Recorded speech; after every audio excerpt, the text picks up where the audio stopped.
Já, við skulum huga að ritstjórnum Linda og það nóg í fréttum, stórar fyrirsagnir, verkföllum aflýst og Vilhjálmur Birgisson hér í þungum þöngum og forsíðu fréttablaðsins. Það eru svona að því virðist einhver kaflarskil í kjara viðræðum. Hver veit hvað gerist, kannski þetta í höndunum á ríkisvaldinu núna. Alltént vill verkalýðsforystan sjá á spil ríkisstjórnarinnar áður en lengra verður haldið. Hjá mér þessu sinni Sigurjón Magnús Egilsson, margreyndur fjölmiðlamaður á fjölda fjölmiðla, 40 kg léttari frá því ég sá þig síðast, kominn frá Spáni eftir marga mánuði. Já. Velkomin heim aftur. Já, þakka fyrir það. Og Valur Grettisson, ritstjóri Reykjavík Grapevine, sem aðal túristablaðið á Íslandi í dag. Byrjum á kjaramálunum. Sigurjón, sýnist þér þetta vera flétta hjá verkalýðsforystunni að svona gera smá hlé á viðræðum á meðan að ríkisvaldið sýnir á spilin? Þetta eiginlega svona ríkisvaldsins að spila næsta leik. Já, ég meira spenntur fyrir því að sjá hvað var samið, sem ég ekki sé þegar ég að segja þetta, hvað var samið, hvort að hinn nýja forystu í verkalýðshreyfingunni hafi staðist prófið. Aha. Ég mest spenntur fyrir því. Hún talar þannig? Já, en þar til við höfum ekki séð þetta, þá finnst mér þetta að vera stóra spurningin, hvort að þeir standist þær væntingar sem til þeirra gerðar og þau sjálf hafa mælt fyrir, fá fólk til að treysta á það sem það gera. Ég er mest spenntur fyrir því. Ég vona að þau hafi sem sagt sigrað eða hvað maður segja, að þau sem sagt standist þær væntingar sem til þeirra gerðar. En ég er mest spenntur fyrir því, en svo ég er með ríkisvaldið það, þau svo sem ríkið ræður framhaldinu. Já, þau horfa alveg til þess að ríkisvaldið svona krukki í skattkerfi, bótakerfi og annað kerfi sem snýr að lægstlaunaðafólkinu, að það mun ekki á endanum sitja eftir þegar höfrungahleypið garðgengið. Já, það nú, fjármálaráðherrann nú þekktur fyrir að tryggja stöðu þeirra best settur. Mun hann gera það áfram? Getur það gert það áfram? Já, hann getur það sem hann vill, hann hefur gert það hingað til. En ég veit ekki, það verður kannski einhver óánægja, en hvort að þau geti snúið honum, það eitt af því sem að við fáum svör við núna. En ég ekki alltaf bjassinn á það, hann svona klókur, hann klókur. Hann lætur reikna fyrir sig þetta ómögulega í vonum að aðrir sjá ekki villurnar. En hversu klókt þetta hjá verkalýðshreyfingunni, Valur, að setja þetta svona upp í hendurnar á ríkisvaldinu? Ríkisstjórnin neyðist núna til þess að sýna á sín spil, ella fer allt aftur í háa loft og ríkisstjórninni verði kennt Síðast þegar þetta var reynt, kom ríkisstjórnin með skattalækkunar útspilið sitt, sem var ekki vinsælt og var til þess að setja umræðunir í algjöran lás. Ég er ekkert sérstaklega bjartsýnn á það að ríkisstjórnin sé að fara að taka neitt allt og vel í þetta allt saman. Það má vera að þau komi með einhverja svona hálfvolgar hugmyndir húsnæðismál til 3–10 ára, hvernig sem menn getur svo sem reikna það allt saman út. En ég sammála það sem Sigurjón segir að stóra í raun og veru prófið einmitt bara að sjá hvað í raun og veru verkalýðsfélögin fá út úr þessu samningum. Sérstaklega ljósið þess að VÁ auðvitað fer á hausinn og það augljóst að spýta allverulega í lófana eftir að það gerist. Því að samningsstaðan, sama hvað menn segja, verður augljóst að þrengri fyrir alla aðila eftir það.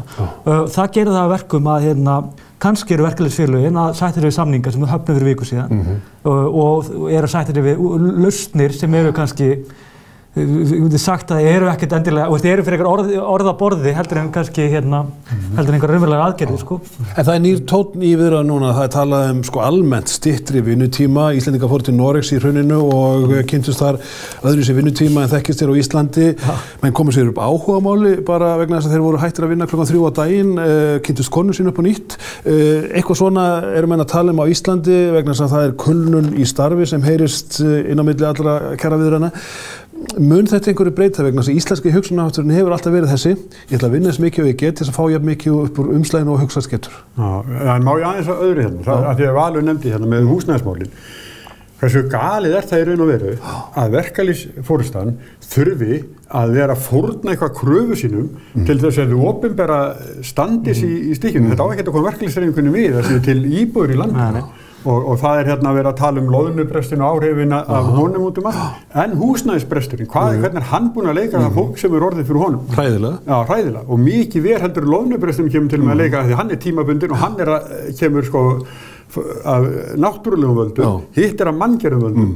Og það mér finnst þetta mjög lélegt að við þurfum að gefa eftir af launum allra til þess að vera til íbúðir hér til að fólk eigi heima. Þetta bara alveg galið. Já, en við tókum þetta út úr samfélagslegri ábyrgð og létum svona einkaframtökuna þetta eftir og niðurstaðan svo að venjulegt fólk hefur ekki efni lengur á að kaupa sér íbúð eða leið. Nei. Og þess vegna þarf verkafólk að fórna af hugsanlegum launahækkunum sínum til þess að allir eigi sæmilegt heimili. En hvað óttist þið mest? Sko auðvitað óttast maður mest höfrungahlaupið og maður sitja uppi með hærri lán og komist síður í sumarfrí.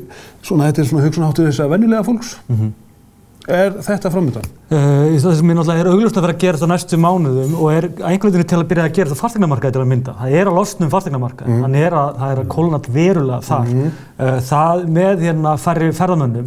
Ég veit samt ekki hversu mikill samdráttur verður raunverulega í lok ársins. Ég ekki viss að hann verði meira en 1-2% skilurðu, sem gera það verkum að þeir sem eru búin að vera að gera sér vel með Airbnb og þessu, þetta kólnar, þetta hættir. Þetta hefur áhrif á leigunæðina, þetta hefur áhrif á fasteignaverðið þitt og svo framvegis. Þannig að kannski bara þetta kuldaskot inn í hagkerfið það besta það getur komið fyrir húsnæðismarkaðinn, einhvern veginn til. Með bara hvað óttast maður. Ég óttast í höfrungarhlaup, ég sjálfur sér ekki. Ég treysti því að samningamenn og ríkið séu bara standi á sínu og séu ekki endilega, eins og bara leggið ekki alltaf þannig upp einhvern veginn að mentafólk, BHM til að mynda, verði bara að vera með hærri laun til ræstingakona. Það bara, ég skil ekki ennþá þau rök einhvern veginn, þegar þau fóru 3 ára af háskólanám, þá einhvern veginn, ræstingakona einhvern veginn að vera refsa sérstaklega fyrir það. Hún samt sem að vinna með mikilvæga vinnu og þetta náttúrulega minna okkur á það, þessi verkföll að þetta skiptir allt máli, sko. Þannig að, mér finnst bara svona, við mögum líka bara aðeins kannski bara breyta hugsunarhætti okkar, aðeins bara hvernig við horfum á, verðmetum hvort annað, svolítið. Já, en það sem var sko fréttnamast í þessari kjarabaráttu að mínu viti að það kom ný rödd inn í kröfuna, rödd erlenda verkafólksins sem á lægstu laununum í vinnu sem Íslendingar vilja ekki vinna og þessi rödd allt í einu komin inn í umræðuna. Það svolítið merkilegt. Þökk sé Sólveig Önnu. Hún hefur verið mjög dugleg við það. Að þetta fólk á alveg sama rétt og aðrir og það greinilega þarf að gera mikið til að rétta hlut þessa fólks. Og þetta er 50 íslenskra vinnuafls. Takk fyrir. Já, ekkert annað. En það líka þetta með höfrungahlaupi. Ég trúi ekki öðru, en í þessum samningum sé ykkur ákveð, eitthvað sem gerir það að þau sitja ekki eftir. Það strik. Það hljóta að vera strik. Það hljóta bara að vera. Hitt alveg ómögulegt. Það bara verður að vera. Valur, þú fylgist vel með ferðamálum. Vá stóra frétt síðustu daga. Illuhelli forðahausinn, það héldu margir með þessu félagi, þetta var öðruvísi félagi heldur en mörg önnur og svona hjálpaði litla manninum að komast til útlanda, hvað eftir annað. En sagan svo að starfsemi þess lokið, eftirmálin eru mörg hver og ekki öll komin í ljós. Átti ríkisstjórnin að gera eitthvað eða máttu það ekki? Átti ekki og mátti ekki, sko. Átti aldrei að koma inn í þetta. Þú veist, ég skil ekki svo kröfu. Ég skil ekki af hverju við ættum að... Þetta svona svekkelsinskrafa. Já, sko, mér finnst bara umræðan svo einkennileg stundum að hún einhvern veginn setur ábyrgðin einhvern veginn á ríkissjóðin og okkur skakkreiðendum. Ég einhvern veginn að stíga inn í þetta. Þá horfaði einhvern veginn að Katrín og nota hana sem einhvern veginn svona skálkarskjól í því, sko. En þeir að biðja mig að setja minn pening inn í fyrirtæki sem bara rétt svo við það að fara á hausinn, sko. Og ekki einhverja túkalla? Já, og ekki engar krónur, sko. Og það náttúrulega ekki sérstaklega eðlileg krafa. Menn mættu frekar huga að því hvernig eftirlitsaðilar kannski brugðust, hvernig einn maður gat farið svona hátt og hrapað svona harkalega í kjölfarið. Öll svo reiði sem í gangi ætti þetta bara beinast að mannin sem rakfélagið í þrot. En Samgöngustofu, Isavia, ég meina þetta félag virðist hafa fengið að starfa áfram.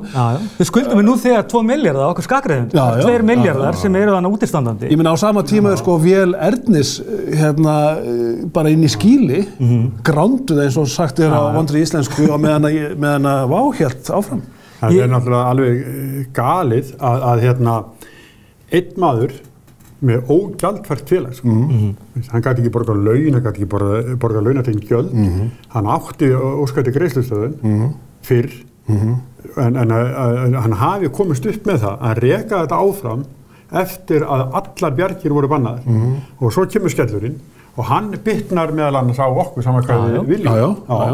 Og svo les maður í mokkorum í morgun að það eru til þess bara ein bílaleiga skulda hér vel 13 milljarða og hverjar eru eignir bílalegu, notaði bílaleigubílar og hvern langar notaðan bílaleigubíl og hvað heldur þá að eignir fyrirtæki sé ofmetna mikið. Eftir aukameðlagsskandalinn daginn. Já, í alvöru og hvað eru þá eignir þessa félags ofmetna mikið?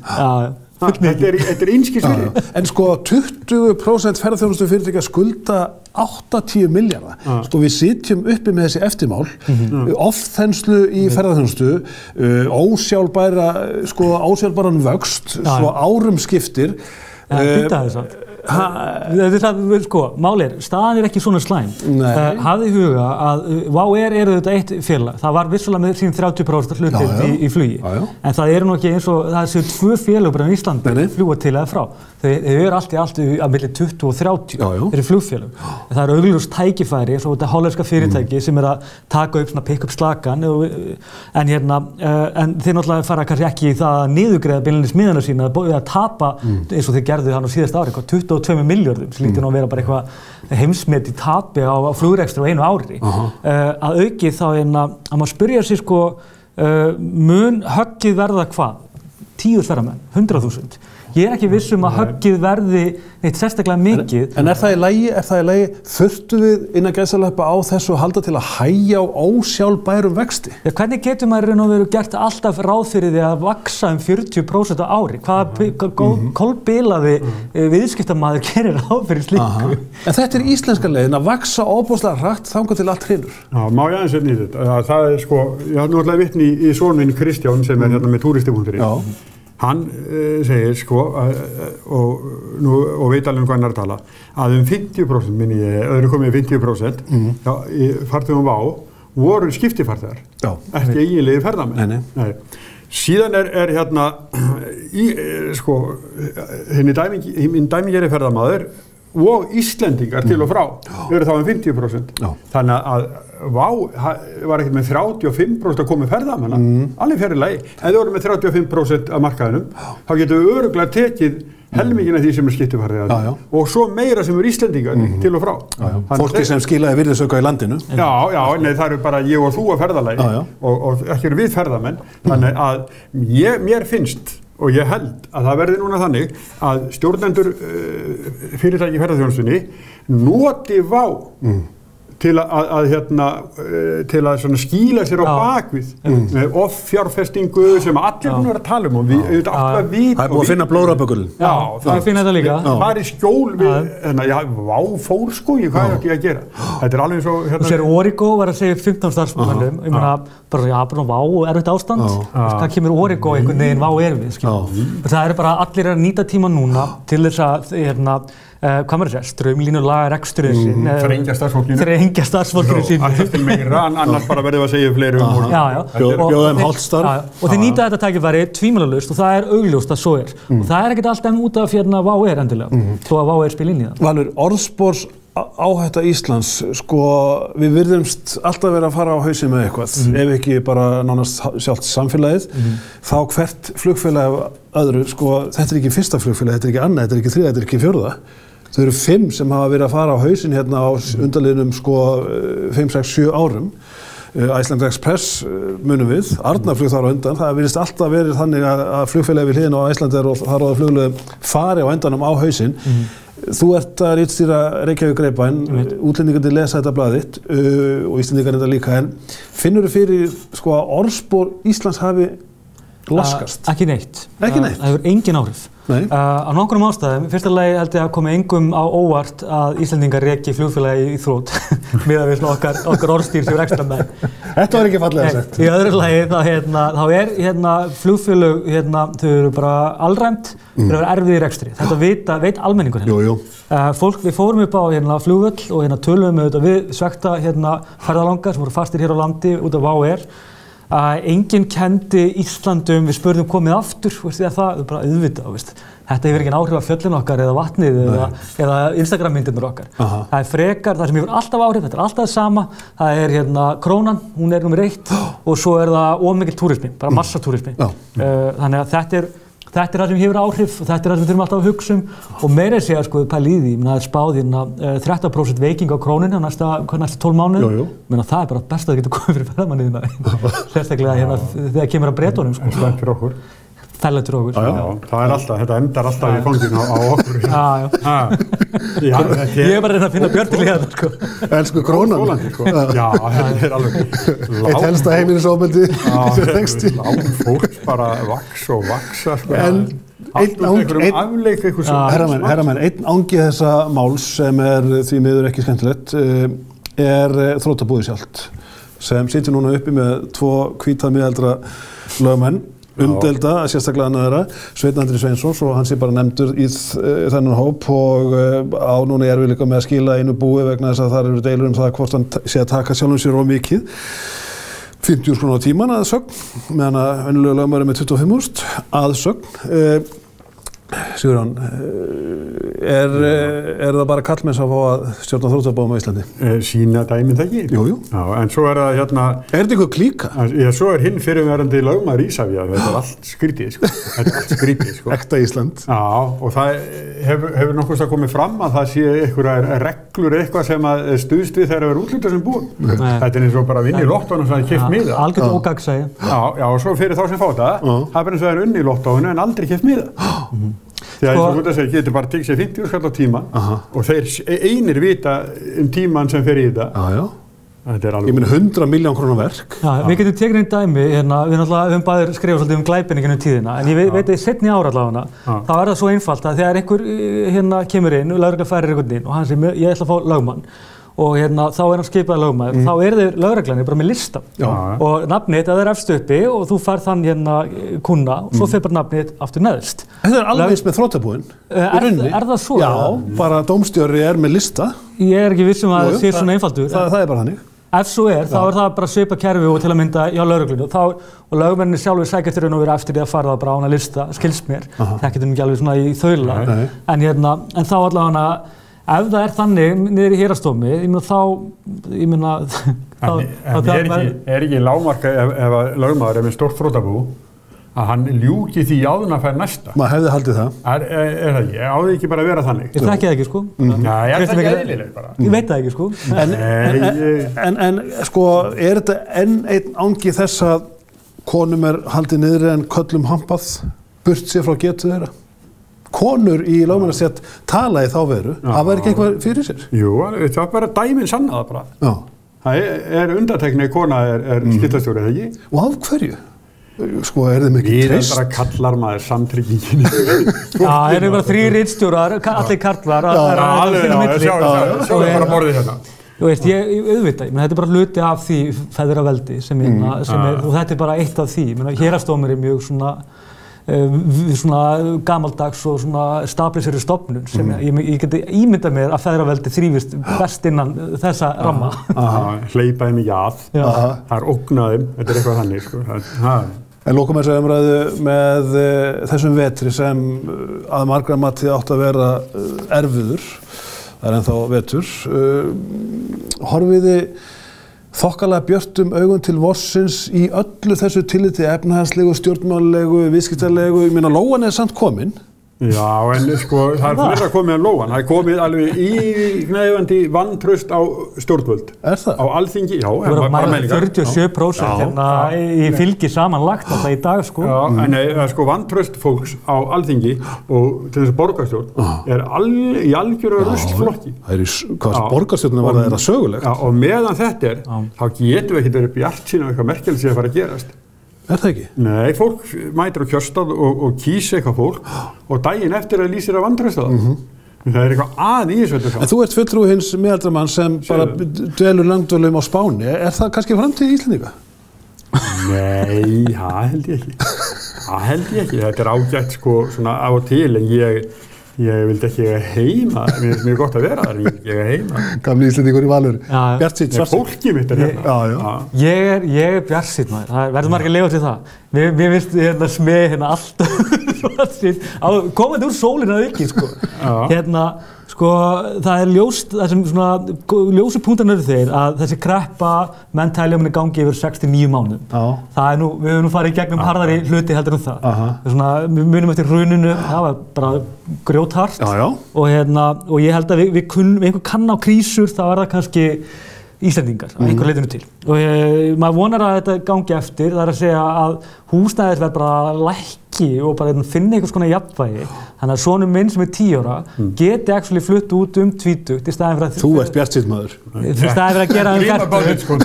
Nei, ég bara segi þetta bara svona. Það 10 ári í þetta, bara gefum ríkisstjórninni það. Með traustið og annað eins, mér finnst ríkisstjórnin núna ekkert sérstaklega umdeilt miðað við hvernig síðustu 2 ríkisstjórnir hafa verið. Að vísu það að skekkir að einhverju leitinu til hvað síðustu 2 ríkisstjórnir voru rosalega umdeildar og fóru í gegnum mikið öldurót. Þannig að ég held að þessar traustmælingar séu svona, þær eru sjokk í einn dag og svo eru fólk ekkert að velta sér mikið fyrir sig þessa milli. Gott og vel, Valur Grettisson og Sigurjón Egilsson gestir mínir að þessu sinni í fjörugum ritstjórnarþætti en við höldum áfram með fréttaumræðuþáttinn 21 hér eftir andartak. Það margt annað í deglunni.